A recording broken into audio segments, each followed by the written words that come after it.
அனைவருக்கும் வணக்கம். நான் திருச்செந்தூரில் இருந்து உங்கள் தாமோதர லிங்கம் பேசுகிறேன். திருச்செந்தூர் கோயில் சுப்பிரமணிய சுவாமி தரிசிக்கும் வரும் பக்தர்களுக்கு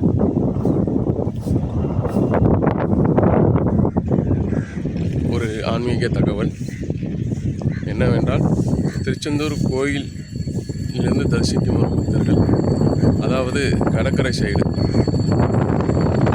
இருக்க இந்த கோயில் தான் வந்து பைரவர் கோயில், அஷ்ட பைரவர்.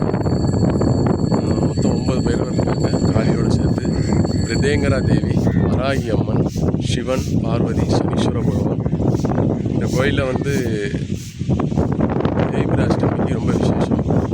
காரிய தடை, திருமண தடை, தொழில் முடக்கம் எல்லாமே இங்கே வந்து சாமி கும்பிட்டு போனீங்கன்னா எல்லாமே வெற்றியாக இருக்கும். மறக்காமல் திருச்செந்தூரோட பக்தர்கள் வந்து சாமியை தரிசனம் செய்யுமாறு அன்போடு கேட்டுக்கொள்கிறேன். ஜெய் பைரவாய நமக. பிரதேங்கரா தேவி